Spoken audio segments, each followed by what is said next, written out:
Ya pemirsa, kita lanjutkan perbincangan malam hari ini. Kembali Pak Kapolres, kita ingin tahu juga ada video yang beredar Pak Kapolres memperlihatkan sang guru ini nampaknya seperti memegang senjata tajam di sebuah tanah lapang. Apa yang bisa dijelaskan dari peristiwa ini Pak, yang juga sudah dimonitor oleh pihak kepolisian? Baik, terima kasih Mbak Ane. Jadi memang ada beberapa video yang memperlihatkan guru tersebut memegang sajam.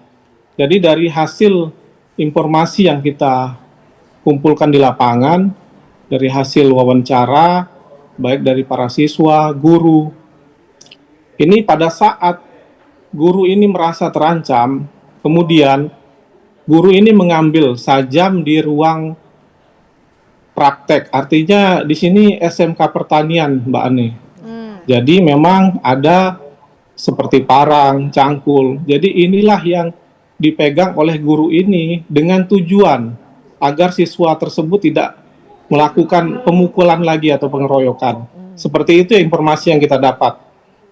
Oke, Pak Kapolres, lalu dari laporan yang tadi Pak Kapolres sempat sampaikan, mungkin ada kemungkinan para murid akan melaporkan mengenai hal ini. Apakah juga sudah ada Pak kemudian suara yang disampaikan dari orang tua murid mengenai peristiwa yang terjadi yang sudah sampai juga pada level kepolisian begitu? Terima kasih Mbak Ane. Jadi untuk laporan dari pihak orang tua murid ataupun murid itu sendiri ini sedang berproses. Tadi sudah saya sampaikan bahwa memang ada kendala jarak, Mbak Ani. Ya. Jadi mereka juga mungkin dari informasi yang kita dapat juga akan melaporkan karena mereka juga merasa sebagai korban juga.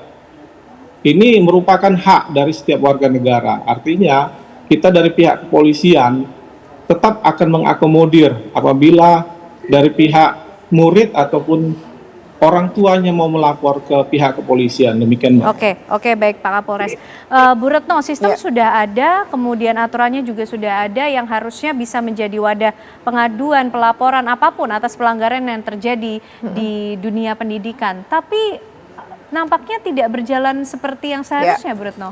Pertama memang butuh sosialisasi ya. Kalau kita belajar di Permendikbudristek 46 tahun 2023 ke 2025 atau sekarang awal 2026 lah ya. Itu kan sebenarnya baru sekitar 2 tahunan.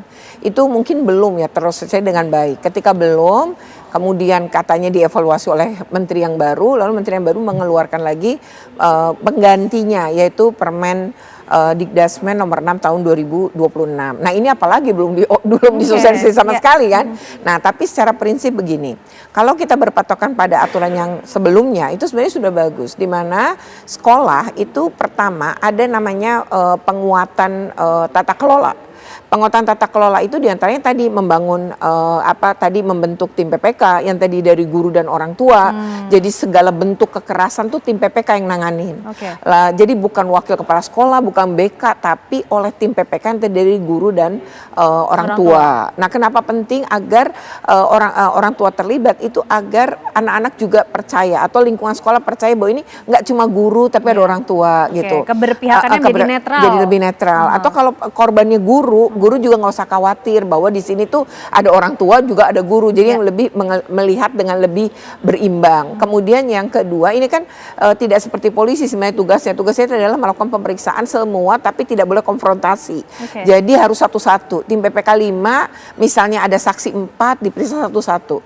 Kenapa memeriksa satu dan tidak harus didampingin juga oleh orang tua? Karena ini kan masih usia anak. Kemudian yang kedua adalah aturan ini tuh memang lebih menggali keterangan. Lalu setiap keterangan baik itu korban, baik itu pelaku ataupun saksi, itu nanti tim PPK-nya diskusi untuk ambil kesimpulan. Nah, ini yang dilaporkan terbukti atau tidak? Kalau terbukti berarti sanksi diberikan dan itu direkomendasi. Kalau tidak terbukti berarti yang melapor tadi harus meminta maaf atau memulihkan nama baik yang dilaporkan gitu. Jadi aturan ini pun sanksinya administratif, betul-betul edukatif gitu ya. Karena memang pendidikan kan harusnya kayak begitu. Dan ini tidak hanya anak, guru kalau jadi korban pun boleh. Sesama guru pun bisa. Yang nggak bisa diperiksa oleh tim PPK adalah kepala sekolah karena ada relasi kuasa kan, jadi nggak bisa. Nah, yang meriksa siapa? Tim Satgas PPK daerah. Jadi Ada daerah level juga di atasnya bikin. lagi. Iya. Nah, kalau tim PPK dianggap berpihak, maka pelapor bisa melakukan banding atau keberatan pada tim Satgas juga. Jadi sebenarnya bagus ya secara aturan. Nah, yang kedua adalah yang paling penting sebenarnya mencegah dengan cara apa? Mensosialisasi, nggak bilang kekerasan, baik itu guru, murid, dan orang tua juga disamakan persepsinya. Dan yang ketiga aturan ini meminta ada fasilitas untuk tim PPK ya ketika meriksa kan harus steril. Nah, biar nggak takut ya orang yang memberikan keterangan. Dan terakhir adalah kanal pengaduan tadi. Dan nggak boleh kanal pengaduannya itu tunggal. Jadi harus misalnya KPAD atau di situ ada nomor pengaduannya Dinas Pemberdayaan dan Perlindungan Anak. Lalu yang penting lagi adalah tidak cuma luring, karena luring mungkin takut nih yang ngadu, maka harus daring. Jadi ada online yang misalnya pakai WA, pakai email. Nah itu harus disediakan. Itu yang sebenarnya sekolah harus melakukan. Itu yang seharusnya dilakukan. Kita tunggu bagaimana proses evaluasi tentunya dari peristiwa yang terjadi di SMKN 3 Tanjung Jabung Timur Jambi. Kita tunggu akan seperti apa ini berlangsungnya. Apakah laporan akan terus berlanjut di pihak kepolisian atau ada hal lain, ada proses lain, cara lain yang bisa digunakan antara guru maupun juga murid yang kemudian terlibat dalam peristiwa ini. Tapi terima kasih Bu Retno malam hari ini sudah hadir. Terima kasih juga AKBP Ade Chandra, Kapolres Tanjung Jabung Timur Jambi sudah bergabung bersama kami di Apa Kabar Indonesia Malam. Sehat selalu Bapak Ibu semuanya.